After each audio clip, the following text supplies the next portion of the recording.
नमस्ते। आप सभी से अनुरोध है कि कृपया हमारी चैनल को सब्सक्राइब करें, वीडियो को लाइक करें, शेयर करें और याद रखें आपड़ा पर ये वाली ओम वाली ये जो ब्लैक जैकेट है ये हिट है, आप भी इसे ट्राई करें। मोदी का गुजरात बड़ा असहिष्णु हो गया है। जी हाँ, इतना असहिष्णु हो गया है कि वहाँ तरह तरह की बातें हो रही हैं। आपने सुना था, बाकी और चीज़ें जो सुनी थी आपने, बेट द्वारका, द्वारका, पोरबंदर इत्यादि इत्यादि, उसकी बात तो हम करेंगे। अभी लेटेस्ट सुन लीजिए क्या हुआ। हमारे शायर आज़म इमरान प्रतापगढ़ी, कांग्रेस के चश्मे चराग, प्रियंका गांधी के खासुल खास, जी हाँ, उन्होंने एक मासूम सी नज़म कही थी। हाँ, एक मासूम सी नज़म कही थी। गुजरात में किसी शादी में गए थे, मासूम सी नज़म कही थी। और वो नज़म क्या थी साहब? नज़म थी, देखिए कितनी खूबसूरत है कि ऐ खून के प्यासो बात सुनो, ऐ खून के प्यासो बात सुनो, गर हक की लड़ाई जुल्म सही, हम जुल्म से इश्क निभा देंगे, वगैरह वगैरह। तो इतनी खूबसूरत नज़म बताइए जिसमें वो ये कह रहे हैं कि भाई हमारे लोग जो हैं वो खून के प्यासे हैं और जुल्म से लड़ते हैं। जुल्म क्या है आपको पता होना चाहिए। अगर अभी तक आप इतने दिनों से जयपुर डायलॉग्स देख रहे हैं और आपको जुल्म नहीं पता है, तो आपको यह पता होना चाहिए कि कुफ्र ही जुल्म है। यानी कि ये और कुछ नहीं, बड़ी किताब कहती है भाई, बड़ी किताब सूरत अल-बकरा 254 ये कहती है कि जो काफिर है वही जालिम है। तो भाई ये जुल्म से लड़ाई जो है वो खून से, वो कह रहे हैं कि वो खून बहा देंगे चारों तरफ। हम इस जुल्म से इश्क निभा देंगे, तो ये जुल्म करेंगे हमारे ऊपर। अब इसका जो है साहब मामला जो है वो गया कहाँ? वो चला गया हाई कोर्ट में फिर, क्योंकि FIR दर्ज हो गई। गुजरात तो असहिष्णु है, वहाँ ऐसी बातें जो हैं वो सहन नहीं की जाती। आजकल ख़ास तौर से हर्ष सांघवी जी हैं तो वो और भी एक्टिव हैं, तो FIR हो गई। FIR होने के बाद इन्वेस्टिगेशन शुरू हुआ। इन्वेस्टिगेशन शुरू होने के बाद में फिर जो 3 नोटिस दिए गए उनका जवाब नहीं दिया हमारे इमरान प्रतापगढ़ी साहब ने। प्रतापगढ़ के हैं ना, इलाहाबाद जाते रहते हैं। अब इलाहाबाद में तो भाई उनके तो क्या है, वो अतीक अहमद के बड़े चमचे थे। और अतीक अहमद की शान में जो उन्होंने कहा है ना, अगर आप वो सुन ले तो आप जो है वो बिल्कुल पेश हो जाएंगे। आप जो है कहेंगे वाह वाह वाह। क्या कहते हैं वो? ये एक शायर का दावा है, कभी भी रद्द नहीं होगा, तेरे ख़त के बराबर अब किसी का कद नहीं होगा। इलाहाबाद वालों बात मेरी याद रखना तुम, कई सदियों तलक कोई अतीक अहमद नहीं होगा। क्या बात है भाई, क्या बात है, क्या बात है। ये वैसे मुख्तार अंसारी के बारे में भी जो है वो बहुत कुछ कह सकते हैं कि मेरी मासूम सी बस खता है, बेबसों और मजलूमों का यार हूँ, हाँ मैं मुख्तार हूँ, हाँ मैं मुख्तार हूँ, जाने किस जुल्म में गिरफ्तार हूँ। तो इतनी खूबसूरत नज़म कहने वाले इमरान प्रतापगढ़ी ने 482 की पिटीशन लगाई कि ऐ खून के प्यासों बात सुनो जैसी मासूम सी जो इन्होंने नज़म कही, और उसके ख़िलाफ़ जो FIR हुई उसको रद्द किया जाए जहाँ पनाह। लेकिन माई लॉर्ड ने उसको रद्द कर दिया, उनकी पिटीशन को खारिज कर दिया और ये कहा कि भैया प्राइमा फेसी तो ये दिखता है कि भैया ये तो सीधे सीधे जो है ये धार्मिक विद्वेष को बढ़ावा दे रही है। यानी आप जा रहे हो शादी में और शादी में जाके आप बात इस तरह की करोगे तो कौन मानेगा आपको? ख़ास तौर से जब आपका पुराना रिकॉर्ड है कि सदियों तक कोई अतीक अहमद नहीं होगा। और अतीक अहमद का जो योगी जी ने इलाज किया वो सबको पता है, सबको पता है। तो मुख्तार के भी बारे में बताइए, मैं मुख्तार हूँ, मैं मुख्तार हूँ, क्या बात है, ऐसी ऐसी बातें कह के। एक बस हाँ सुना है मैंने कि आज़म खान ने कभी इनको मुंह नहीं लगाया। तो यद्यपि आप देखिए कि इनको टिकट भी दिया गया था मुरादाबाद से लड़ने के लिए, इमरान प्रतापगढ़ी लड़ेंगे कांग्रेस की तरफ से। और कांग्रेस ऐसे ही 54 मुसलमानों को आगे बढ़ाती है, क्योंकि आपने अभी देखा होगा कि क्योंकि कांग्रेस ने अब सीधे सीधे प्लेसेस ऑफ वर्शिप एक्ट में हिंदुओं के विरुद्ध मोर्चा ले लिया है, तो यह बिल्कुल स्पष्ट है कि कांग्रेस ही मुस्लिम लीग है। ये अब इंडियन नेशनल मुस्लिम लीग है, एक इंडियन यूनियन मुस्लिम लीग है केरला में, उसके साथ में इसका पैक्ट है। अब इसको इंडियन नेशनल कांग्रेस कहना बेकार है, इसको आप इंडियन नेशनल मुस्लिम लीग कहना आरंभ कर दीजिए। Congress, Indian National Congress is now Indian National Muslim League. हर काम वही करती है। कभी भी आपने देखा कि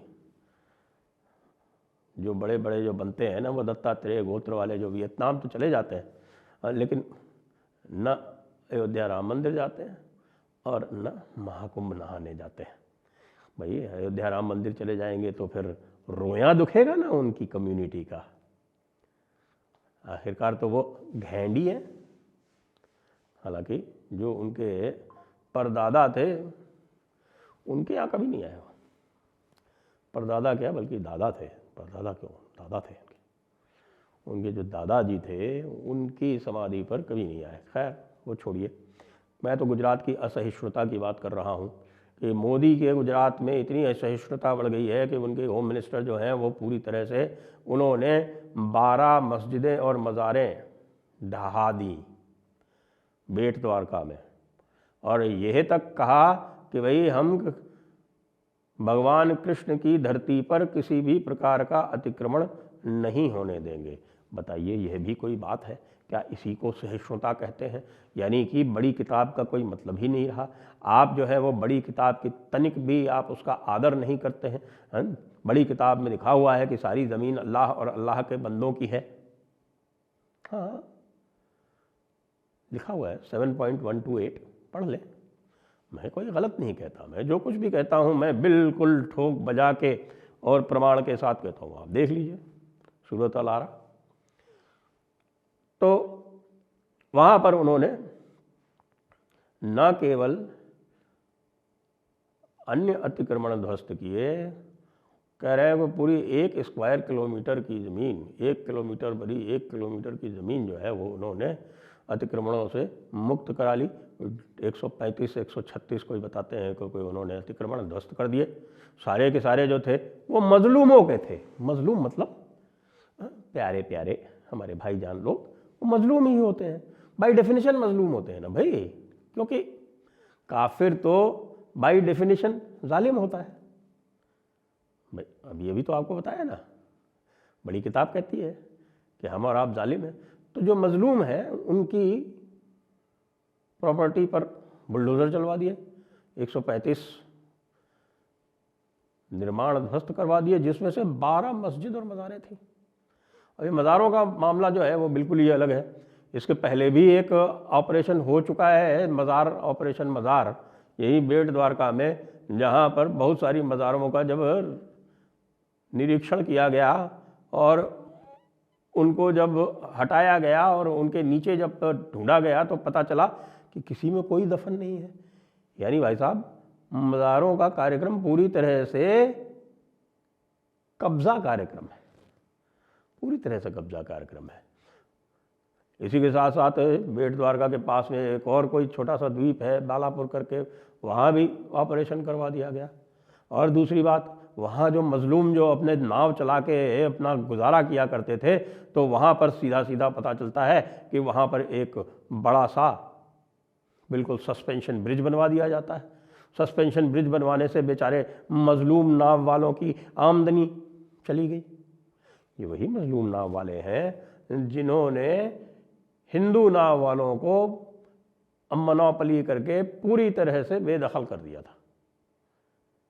तो आप बताइए, अब मजलूमों पर जुल्म होगा तो इमरान प्रतापगढ़ी जो है वो इस तरह की बात कहेंगे कि नहीं कहेंगे? और ये कहेंगे तो इसमें क्या आपत्ति है? खून के प्यासों बात सुनो, खून के प्यासों बात सुनो। अगर हक की लड़ाई, जुल्म सही, हक की लड़ाई, हक की लड़ाई जानते हैं ना क्या होता है? हक समझते नहीं है? जयपुर डायलॉग सुन रहे हैं तो जरूर समझते होंगे। हक का मतलब होता है इस्लाम। जो हक की लड़ाई यानी दूसरों पूरी तरह से इस्लाम नाफिज करने की लड़ाई, अगर जुल्म है तो कोई बात नहीं, हम जुल्म से इश्क निभा देंगे, हम जुल्म के आशिक हो जाएंगे, हम जुल्म करेंगे, लेकिन हक की लड़ाई लड़ेंगे। अब इस बात को अगर हमारे जज साहब ना समझें तो हम क्या करें, कैसे समझाएं?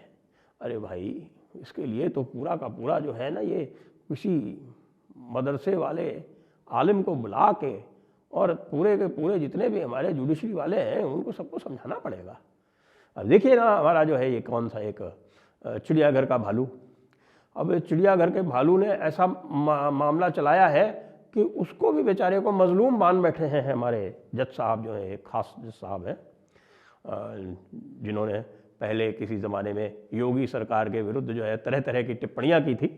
और भाई साहब, बहुत सारे लोग जो हैं वो चिंता करते रहते हैं कि साहब कि ये क्या हो रहा है, इसके ऊपर स्टे लगा दिया है, स्टे हटेगा कि नहीं हटेगा। तो उनसे मैं बता देना चाहता हूँ कि जब तक इन खास जज साहब के, जो कि योगी सरकार के विरुद्ध कोविड में तरह तरह की टिप्पणियां कर चुके हैं, उनके यहाँ रहेगा तब तक तो ना हटेगा।